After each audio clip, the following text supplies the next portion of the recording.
On a stopover in Singapore, I caught up with Will Stein, the co-founder of Philip Stein, to find out more about the technology behind his watch that has amassed a loyal following as well as its share of detractors. You say your watches help people find balance and well-being through this so-called natural frequency technology. Exactly how does it work? With our technology, we have a way of tuning, or for the lack of a better term, programming material. In this case, it's a metal disc inside our watches. We program it to function like a fine-tuned antenna. Mm-hmm. And what this antenna then does, it picks up the natural frequencies, which we are surrounded by, and channels them to our body for our personal benefit. Because we are surrounded by frequencies, man-made as well as natural frequencies. Mm-hmm. And that's what creates somewhat an imbalance in us. Mm-hmm. And we try to bring back the balance through the natural frequency. A lot of people would say, it's a whole lot of marketing hype. Do you have any scientific proof that it actually works? Absolutely. In 2009, we started to do clinical studies.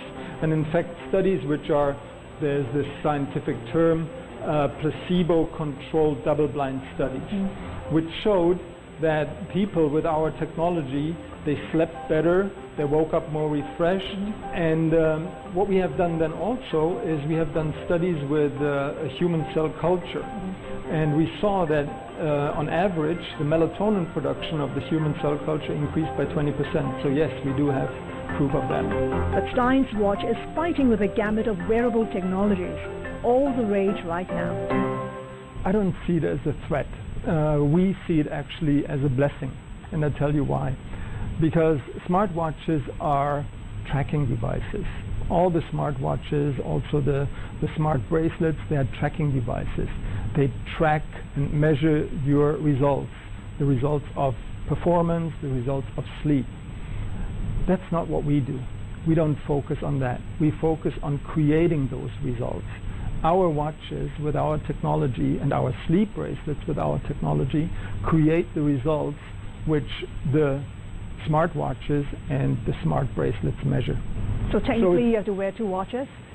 No, not necessarily. You can actually, what people have done, and I have done myself as well, is I slept with a bracelet, a smart bracelet, and I measured my sleep.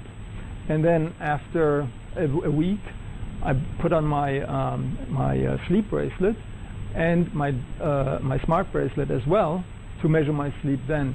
And what I found out is that the deep sleep phases were much longer with the sleep bracelet on. So it's a beautiful device to measure the results of a Philip Stein watch or a Philip Stein bracelet. So you can confidently say you're not threatened at all by the Apple Watch? No. It's not smart enough to put a dent in your sales? No. No. The Apple Watch is a completely different market. We will not get into smartwatches. So you're completely sure smartwatches are not going to eat into your market? No. Today, your timepieces and sleep bracelets sell in about 30 countries. Here in Asia, China, Philippines are big markets for you. How are you coping with the slowdown coming from this part of the world? Well, once again, the slowdown comes, if you look at it, from the Swiss watch industry. The Swiss watches, they have a big downturn right now in Hong Kong, in other places here in Asia, and probably also because of the anti-corruption campaign. Now, we're not affected by that at all, because we're not a luxury item like the Swiss watches are. We are an affordable luxury item, but more importantly, we're a well-being accessory. So I think that this opens a door for us to really now enter that market in China. What are your sales like in Asia right now? How much does it exactly contribute to your overall revenue? It's about 30%, 25 to 30%. And how fast do you see this region growing for you? Well, we are really right now talking to a company in China to do a big splash in China, because right now is the time for us to go into China. Even though, as you said, the downturn of the luxury goods, but again, ours is an affordable luxury and a well-being accessory, and that's why I see a great opening here, because Chinese, Asians in general, they believe very much into well-being, in health, etc. So that is a great opening and a great potential for us. Could China overtake Philippines as your biggest market here in Asia? Absolutely. It can take it over any day. But you need to have, in order to be successful in a country, that's what we saw over the past few years is that you need to have several components. One component is a great partnership. You need to have a great distributor who has an existing and strong network of distribution. And then we also work with local ambassadors, people who truly believe in the brand and not only wear it because they get money for it. And that's what we need to find in China, and that's what we need to focus on. Have you found someone? Are you close to finding someone in China yet? I think we're close to finding ambassadors and also a company which has that possibility and that capability of a big distribution. How many stores could you ultimately have in China? I think in a very short period of time you could have 200, 300 stores. Over what sort of time frame you're looking at? I would say in 2 years, easy. But you need to have the right distribution partner. When you look at the growth coming from Asia, do you have a personal outlook as to how fast you see the affordable luxury watch segment growing in this part of the world? I think here in Asia, over the next year or 2 years, we should expect here a growth of 15% approximately. You tell me the U.S. is your biggest market, about half. Asia makes up about 35% of your overall revenues. But you seem to have a little bit of trouble penetrating the European market. Why is that?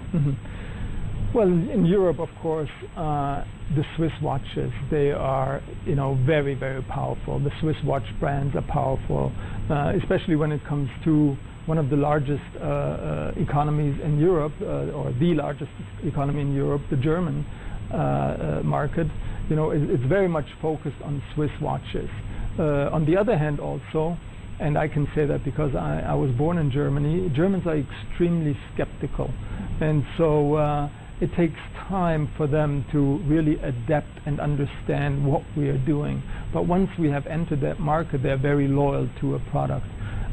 So we are slowly but surely getting into the Swiss market where we currently live, our family, and then go over to the German market. But the Swiss watch industry is still very, very strong. So in the meantime, you're banking on growth coming from Asia? Yes, Asia and also the U.S. The U.S. will still continue to grow.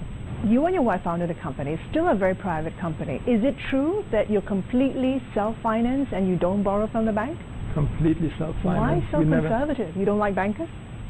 I don't like when you're, let's say, held by the throat.